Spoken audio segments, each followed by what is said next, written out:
This is the Dallas Morning News.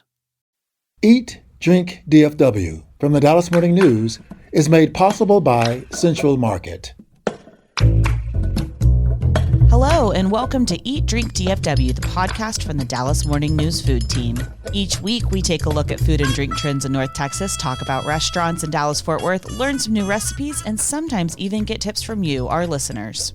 I'm Anna Butler, the Dallas Morning News' food editor. Guy Fieri has come back to North Texas, and we're excited to share all of the places we know he's been so far. Tariffs have also been the talk of the town, and we're going to do a blind taste test of some barbecue sauces with some celebrity faces and names attached to them. That's all coming up right after this. Central Market is really into food. Like when we say cheese, it's in 12 languages into food. Butchers, bakers, and sushi roll makers into food. We're talking so obsessive about quality you can shop blindfolded into food. Central Market is really into food. If you are too, then let us turn your shopping list into a treasure map. Get inspired, get adventurous, or just get a chef-made dinner when you've got more taste buds than time. No place makes every meal more amazing like Central Market. Really into food. Shop now at centralmarket.com. For the latest food and restaurant news in Dallas-Fort Worth, visit dallasnews.com/food. Also, we'd love to hear from you, so email us at eatdrink@dallasnews.com. Today, I am joined by our food writers Sarah Blaskovich and Imelda Garcia. Let's start with diners, drive-ins, and dives. What is the mayor of Flavortown up to, Sarah? I like that you called him by his regal name, Yeah. the mayor of Flavortown. His honorarium. That's right. Guy Fieri spent a lot of time in North Texas recently. His show, Diners, Drive-Ins, and Dives, has brought national attention to Dallas restaurants for years. So as far back as 2009, he started featuring some of our restaurants, and he's now up to the bazillionth season of the show. I should fact check that, but there's been a lot. And in the past few weeks, 3 Dallas area restaurants have been featured, and several more are coming in the next few weeks. So which one made it to the Food Network? Let's talk about them in chronological order. So in late February, we started with Hello Dumpling in East Dallas. Oh my gosh, I love Hello Dumpling. I know I don't want it to get any more famous because it's such a sweet little shop. There are 2 locations, one near Good Friend in kind of far East Dallas, and then one at the Hill at Walnut Hill and 75. And owner June Chow wanted to bring Beijing street food to Dallas. And she has really done so. The braised beef shank soup with noodles is really good. All the dumplings are good. And Guy Fieri got to try many of those and watch her do her craft in the kitchen. Notably, he said her noodle soup was a 10 out of 10. That's a high score. Okay, so after Hello Dumpling, on March 7th, this show featured Rye in East Dallas. Ooh. Now, is Rye a diner, a drive-in, or a dive, friends? I think it got Michelin attention. Yeah, it's not. Now, this show has been all over the country, and you got to think after precisely 1 bazillion seasons, you got to start expanding upon, the original idea. Because Guy Fieri really used to roll his red convertible into restaurants that he didn't think people had heard of. And that show brought so much attention to so many small businesses, which is awesome. But there comes a point where maybe, you stretch the boundaries. And I believe that's how the wonderful Rye on Dallas's Greenville Avenue ended up on television. I feel like there was a time in which he almost seemed overdressed in his short-sleeved button-downs at the places he was going to, and now he might be underdressed at Rye in a short-sleeved button-down. Yeah, sure. I think you might be right about that. When he went to Rye, he had a lot of fun with their inventive food, and I think this was just the right attitude for a place that really is one of Dallas's most interesting restaurants, in my opinion. So he tried the pork belly lollipops, which have been on the Rye menu from the beginning. They're served on kind of a little wooden slab sticking straight up, and then you take a piece of orange that's been charred on the grill and you squeeze it over the top of these 5 pork belly lollipops. Kind of a fun thing to do with your food, in my opinion. Guy Fieri loved it. He said they were juicy and tender, so good marks there. And then he tried the sauerkraut chocolate cake. And his quote was, "That sounds like a dare," when he heard that they were putting sauerkraut into dessert. And I think he's right about that. And that sort of encapsulates this restaurant, in my opinion. His adjectives were that the presentation was gorgeous. The cake was funkalicious. Sarah, did the mayor of Flavortown try the cocktails in that place? Because, those are the jewel there. I love this question. They did have people sitting at the bar, and you got a good view on television of what this cool restaurant looks like. I don't remember him diving into that. Now, here's a fun behind the scenes TV thing. I don't know when they were at Rye. Was it on or around November when, the Michelin Award came out and Rye was given the Michelin Award for exceptional cocktails? Was it before that? Was it after that? I don't really know. But they did not focus on the cocktails like they did on the food. And then it was Slow Bone. Sarah, you wrote that you were surprised to hear Slow Bone hadn't already been on Triple D. Yes, I had to sort of check my notes. This felt like a redo because Slow Bone is so perfect for diners, drive-ins, and dives, in my opinion. This is a little barbecue joint in the Dallas Design District. It's been there for a while. And if you know, you know. You go in and grab a cafeteria tray, basically, and they put all the sliced meats and sides on that tray. And I love this barbecue place. I think it was underrepresented in Dallas for a while, but people who love barbecue in this town love Slow Bone. And it was just right that Guy Fieri visited it because it was time to see it on television. And Sarah, I hear there's a coming soon restaurant and it's going to be El Palote Panaderia in Pleasant Grove. That's right. So a little sneak peek here. We know that El Palote will be on Diners, Drive-Ins, and Dives May 2nd. So if you've been watching this show, which airs on Friday nights, you can check that one in just a couple of weeks. This is the home of the original vegan taco, or so they say. And Imelda, have you been there? I have. They offer just vegan Mexican cuisine, which is really weird. I mean, because we consume a lot of meat, and they try to recreate all these dishes. I mean, they have vegan birria, vegan enchilada. So it's a must, I think. Apparently, Fieri tried the meatless gorditas and the tamales. So I haven't had those at El Palote, but now I want to, and the rest of the world is going to want to as well. That's the fun thing about Guy Fieri. He seems to draw a crowd wherever he goes, including Chicken Guy. That's right. Chicken Guy is Guy Fieri's fast food restaurant. So not only has he now featured 3, almost 4 restaurants in DFW, but all the time he has a restaurant open with his name and an exclamation, Chicken Guy exclamation point. Is it at the Hill? It is across the street from the Hill. So it's at Walnut Hill and 75, but it's on the Trader Joe's side of that intersection. The Trader Joe's side. We all know, right? So, Sarah, do you think this Guy Fieri could be like a Keith Lee effect? Do you remember when a lot of people went to the restaurants and then they were ended closed because they weren't prepared for this? That's a good question. It's something I worry about a little bit.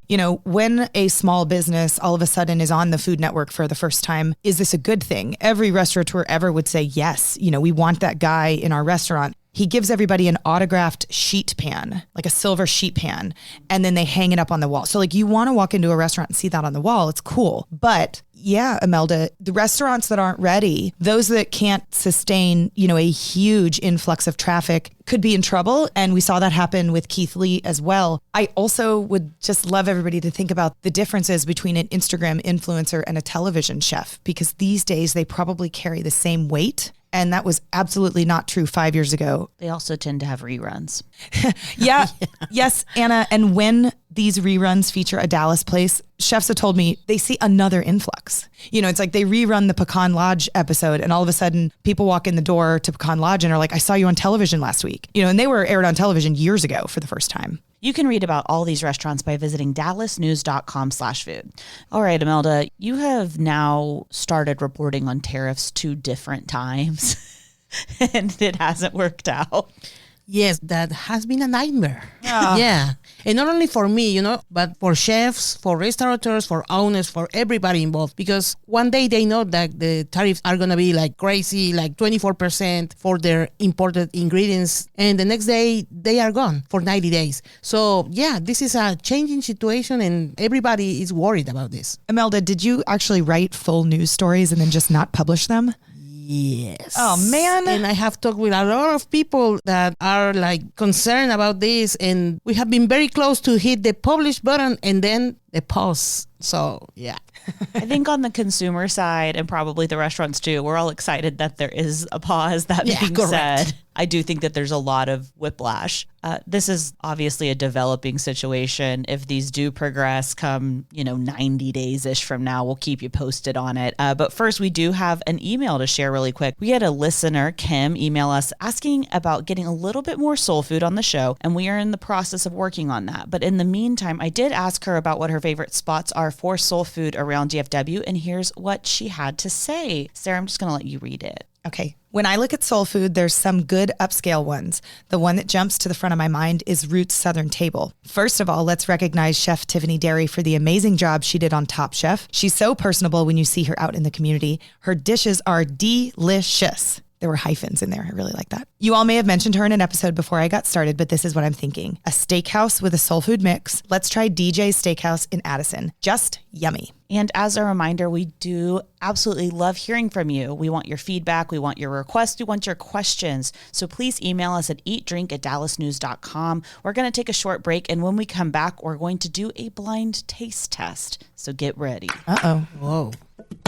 Central Market is really into food. Like when we say cheese, it's in 12 languages into food. Butchers, bakers, and sushi roll makers into food. We're talking so obsessive about quality you can shop blindfolded into food. Central Market is really into food. If you are too, then let us turn your shopping list into a treasure map. Get inspired, get adventurous, or just get a chef-made dinner when you've got more taste buds than time. No place makes every meal more amazing like Central Market. Really into food. Shop now at centralmarket.com.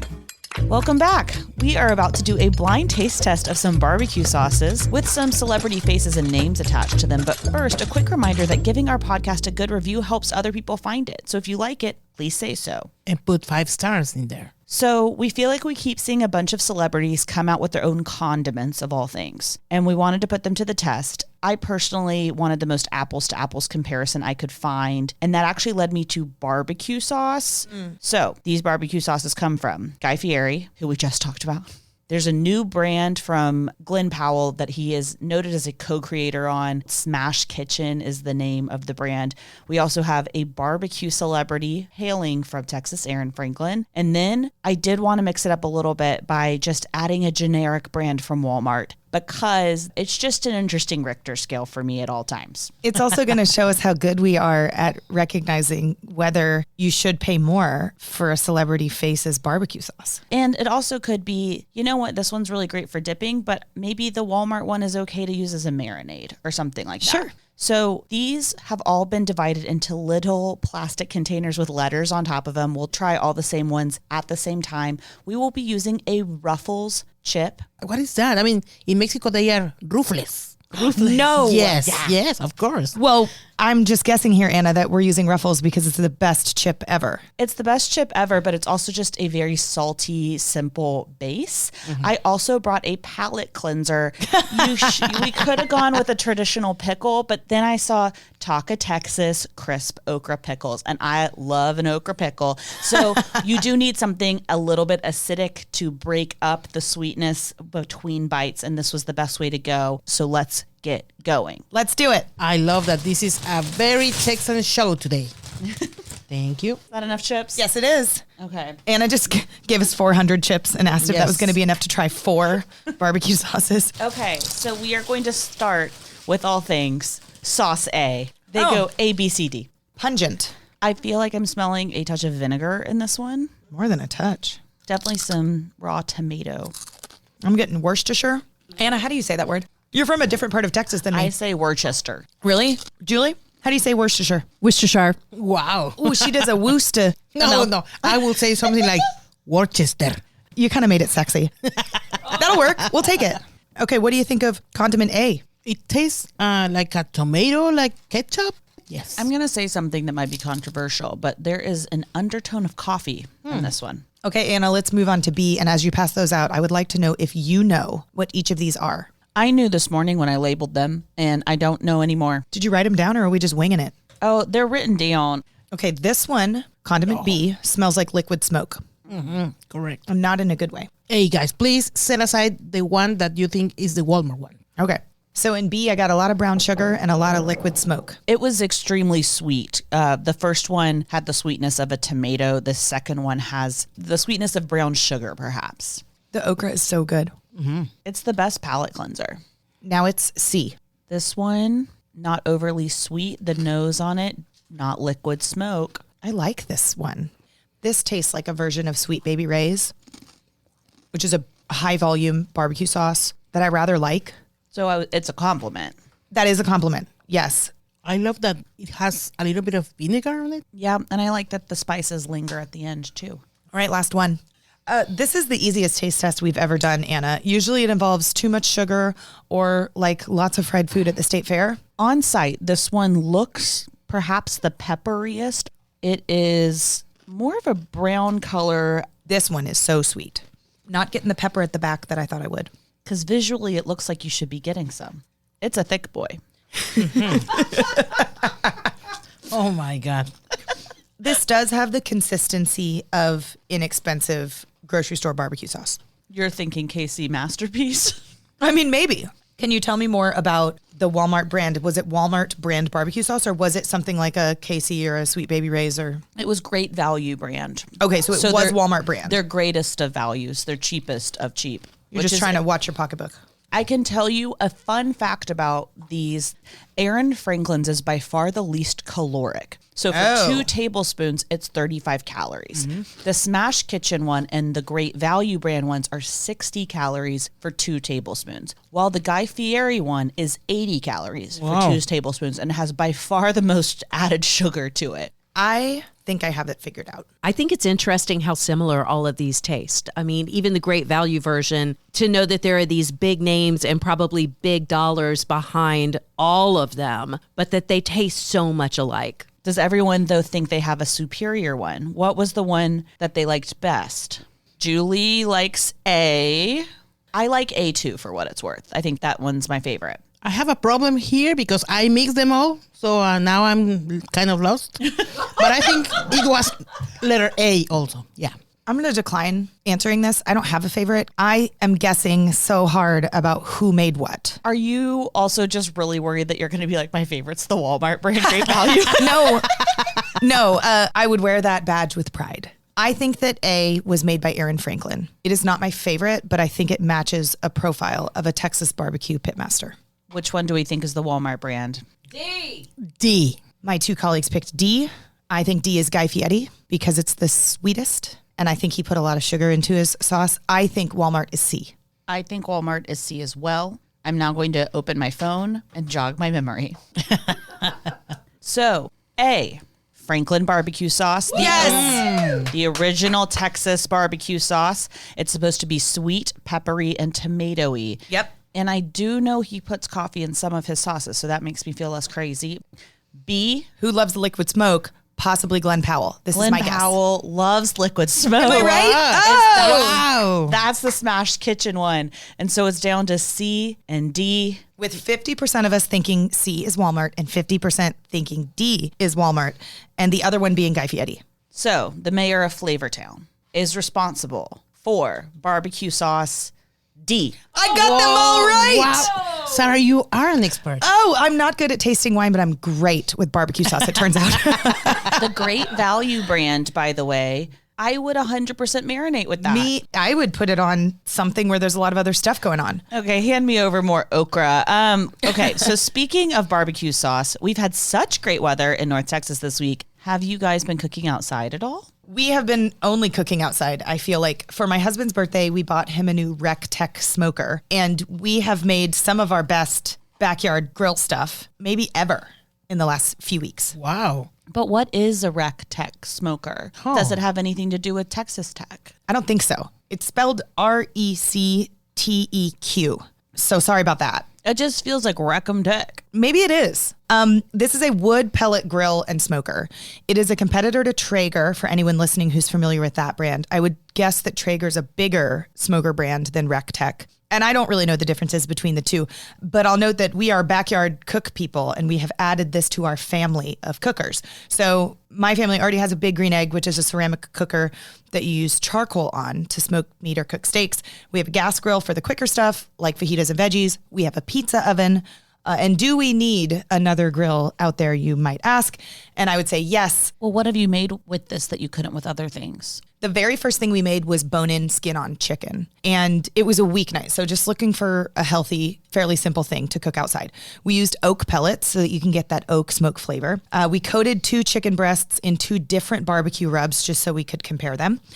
Both good. We liked one more than the other, but the trick here is like we didn't really mix up a lot of our own spices. We used a rub we had in the cabinet. which made it even easier. We set the smoker to 250, walked up the temp to crisp the skin at the end, finishing it at 325.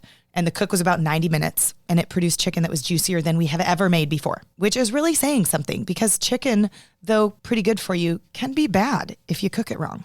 Next, we're going to smoke salmon, and then we're probably going to try kebabs. And we've already smoked sweet potatoes and regular potatoes. So if anybody needs dinner, just come on over to my house. We're cooking. Well, how about I come and then I just bring all the rest of these barbecue sauces? We'll make everybody else do a blind tasting. And that's all the time we have for today. And we want to hear from you. So email us your questions and food thoughts at eatdrink@dallasnews.com. Special thanks to our producer, Julie Fisk. For the news, I'm Anna Butler. Thanks for listening, and we'll see you next week. Eat, Drink, DFW from the Dallas Morning News is made possible by Central Market.